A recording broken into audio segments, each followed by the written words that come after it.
ለአደጋ ተጋላጭነት ያለው ስራ የሚሰሩ ከሆነ ይህ ቪዲዮ ለርሶ ነው። ሄርኮ ደበበን እናስተዋውቃችሁ። ሄርኮ ደበበ አበራ ይባላል። በአልሙኒየም ፋብሪካ ውስጥ ይሰራል።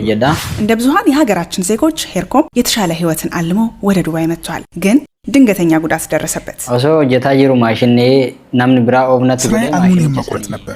ስራውን የምንሰራው ለሁለት ሆነን ነው። ከዚያም አብሮኝ የሚሰራው በስህተት ማሽኑን ከፍቶብኝ እጄ ላይ ጉዳት ደረሰብኝ። ወዲያው ሆስፒታል ብወሰድም በቂ ሕክምና ግን አልተሰጠኝም። ለ3 ቀን ሆስፒታል ቆየሁና ቀዶ ጥገና የተሰራልኝ ከ3 ቀን በኋላ ነው። ከዚያም ቀጠሮ ሰጡኝና በቀጠሮ መሰረት ስሄድ ጣቴን በቀዶ ጥገና አስወገዱት። ትልቁ ስህተት ይህ ነበር። ሄርኮ ስራውን ሲጀምር ምንም አይነት ስልጠናም ሆነ ስለ ማሽኖቹ አሰራር በቂ ግንዛቤ አልተሰጠውም። የሮጂ ከነጀመሩ በኖ ተቆመለ ይህን ስራ ሲጀምር ያለምንም ስልጠና ነበር ስራው በማሽን ላይ የሚሰራው። እኛ ግን ስለ ማሽኖቹም ቅድመ ግንዛቤ አልተሰጠንም ነበር። ደረጃውን የጠበቀ ጓንት እንኳን አልነበረውም። ነው ጎዳኔ ይሩ ፈንሳን ነው ጎዳን ኮፍያዳ ውፈታ የስራ ልብስ ጫማና ጓንት ተሰጥቶን ነበር። ጓንቱ ግን የጨርቅ ነው። ተቀዶ ስለነበር የአደጋው ዕለት ያለ ጓንት ነበር ሰራ ነበር። ጉያ ሰንንጭቴ አንላፈ ጎዳ ያረኩማ ዱዋ ወጀታ ጅራ የሮሰነት በርግጥም ይህ ይደርስብኛል ብሎ አላሰበም። ያነርጋ ዱባይ ከነዱፌው በኖ ተቆመለ ንፌ ያው ዋንቲም በረደኝ ወደ ዱባይ የመጣሁት ያለምንም ስልጠና ነበር።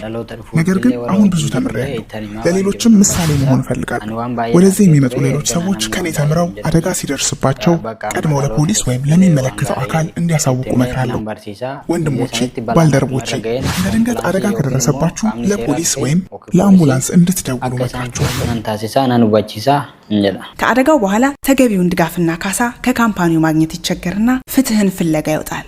አሁን የሄርኮ ጉዳይ በፍርድ ቤት እየታየለት ሲሆን በዱባይና ሰሜን ኤምሬቶች የኢትዮጵያ ኮሚኒቲ ማህበርም አስፈላጊውን ድጋፍና ትብብር እያደረገለት ይገኛል። እኛም ከዚህ ተነስተን የዩኤኢ የደህንነት ህጎችና የካምፓኒዎችን ግዴታ በተመለከተ ለዜጎቻችን ግንዛቤን ይፈጥራል ብለን በማሰብ ይህንን ቪዲዮ ያዘጋጀን።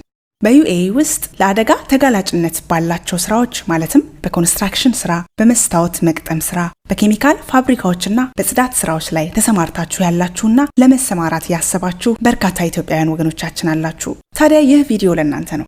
ከሀገር የወጣችሁት ራሳችሁንና ቤተሰባችሁን ለመርዳት እንደሆነ እናምናለን። ነገር ግን ከሁሉ በላይ ቅድሚያ የሚሰጠው የእናንተ ጤንነትና ደህንነት ነው። በዚህ ቪዲዮ በስራ ቦታ ላይ ያጋጥሙ የሚችሉ አደጋዎችን እንዴት መከላከል እንደሚቻልና ስለ ህጋዊ መብቶቻችሁ እናያለን። የዩኤኢ የደህንነት ህጎችና የካምፓኒዎች ግዴታ። በዩኤኢ የፌዴራል ህግ መሰረት ማንኛውም ኩባንያ የሰራተኞቹን ደህንነት የመጠበቅ ህጋዊ ግዴታ አለበት። አሰሪው ከአደጋ ነፃ የሆነ የስራ ከባቢን መፍጠርና አስፈላጊ የጥበቃ መሳሪያዎችን የማቅረብ ኃላፊነት እንዳለበት ህጉ ይደነግጋል። በመሆኑም የቀጠራችሁ ካምፓኒ የሚከተሉትን ነጥቦች በነፃ የማሟላት ግዴታ አለበት። የመከላከያ መሳሪያዎች ወይም ፐርሰናል ፕሮቴክቲቭ ኢኩዊፕመንትስ እንደየስራው አይነት ደረጃውን የጠበቀ የራስ ሄልሜት፣ የደህንነት ጫማ፣ ደረጃውን የጠበቀ ጓንት፣ የአይን መከላከያና የፊት ጭንብል ሊያቀርብላችሁ ይገባል። ለነዚህ መሳሪያዎች በሚልም ከደሞዛችሁ ላይ መቁረጥ በህግ የተከለከለ ነው። ስልጠናና መረጃ። ስራ ከመጀመራችሁ በፊት ስለ ማሽኖች አጠቃቀምና ስለ ስራው አደገኝነት በቂ ስልጠና የማግኘት መብት አላችሁ። በተጨማሪም በስራ ቦታው ላይ ሁሉም ሊረዳቸው የሚችሉ የአደጋ ማስጠንቀቂያ ምልክቶች፣ የመከላከያ መመሪያዎችና የድንገተኛ ጊዜ መውጫዎች በግልጽ ተለጥፈው መታየት አለባቸው። ስለ ማሽኑ አደጋ ስልጠና መስጠቱን የሚያሳይ ማረጋገጫ ሰነድም መያዝ ይኖርበታል። አደጋ ቢፈጠር እንዴት ሪፖርት እንደሚደረግ ለሰራተኛው ማስረዳት አለበት። የእረፍት ጊዜ። በተለይ በበጋ ወቅት ቀኑ 12:30 ጀምሮ እስከ 3 ሰዓት ድረስ በፀሐይ ስር መስራት በህግ የተከለከለ በመሆኑ የማረፍ መብታችሁ የተጠበቀ ነው። የጥበቃ መከላከያ ወይም ማሽን ጋርዲንግ። የሚቆርጡ ማሽኖች ወይም መስታወት መቁረጫዎች የሰው እጅ እንዳይነካቸው የሚያደርግ መከለያ ወይም ጋርድ ሊኖራቸው ይገባል። ይህ መከለያ በሌለው ማሽን ላይ ሰራተኛ እንዲሰራ ማድረግ ካምፓኒውን ከፍተኛ ቅጣት ያስቀጣዋል። ኢመርጀንሲ ስቶፕ። ማንኛውም ማሽን አደጋ ሲፈጠር በአንድ ጊዜ የሚቆምበት ቀይ ቁልፍ ወይም ኢመርጀንሲ ስዊች ሊኖረውና ሰራተኛውም ቦታውን ሊያውቀው ይገባል። ቅድመ ጥንቃቄ። አደጋ ከመድረሱ በፊት ቀድሞ መከላከል ብልህነት ነው። ማንኛውንም ማሽን ከመንካታችሁ በፊት አሰራሩን በሚገባ መረዳታችሁን አረጋግጡ። አውቃለሁ ብሎ መጋፈጥና ቸልተኝነት ለከባድ ጉዳት ሊዳርግ ይችላል። ኬሚካሎችን ስትጠቀሙ ሽታቸውም ሆነ ንክኪው ጉዳት እንዳያደርስባችሁ መመሪያውን ማንበብ ወይም መጠየቅን አትርሱ። በተለይ በመስታወት ስራ ላይ የተሰማራችሁ ወገኖች ከት ሬዚስታንት ወይም ማሽን አልፎ እንዳይቆርጣችሁ የመከላከል አቅም ያላቸውን ጓንቶች መጠቀም ግዴታችሁ ነው። ካምፓኒው ይህን ማቅረብ አለበት። ድንገት አደጋ ቢደርስስ ምን መደረግ አለበት?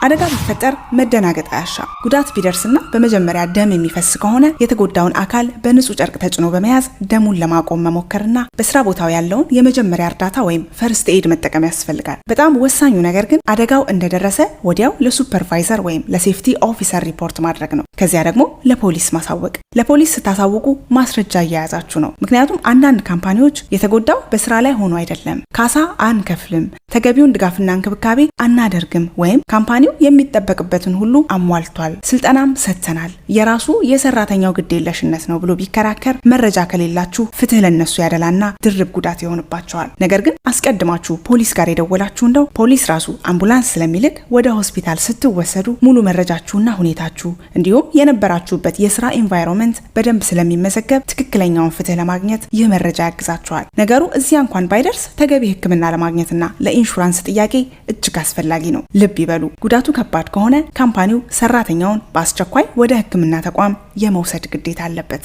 ኢንሹራንስና የሕክምና መብቶች። በዩኤኢ ሕግ መሰረት እያንዳንዱ ሰራተኛ የጤና ኢንሹራንስ ሊኖረው ይገባል። በስራ ላይ ለሚደርስ አደጋ የሕክምና ወጪውን የመሸፈን ሙሉ ኃላፊነት የካምፓኒው ነው። በሕክምና ምክንያት ከስራ ስትቀሩ የህመም ረፍት ወይም ሲክሊቭ የማግኘት መብት እንዳላችሁ ሁሉ አደጋው ዘላቂ ጉዳት ካስከተለ ደግሞ በሕጉ መሰረት የገንዘብ ካሳ የመጠየቅ መብት አላችሁ።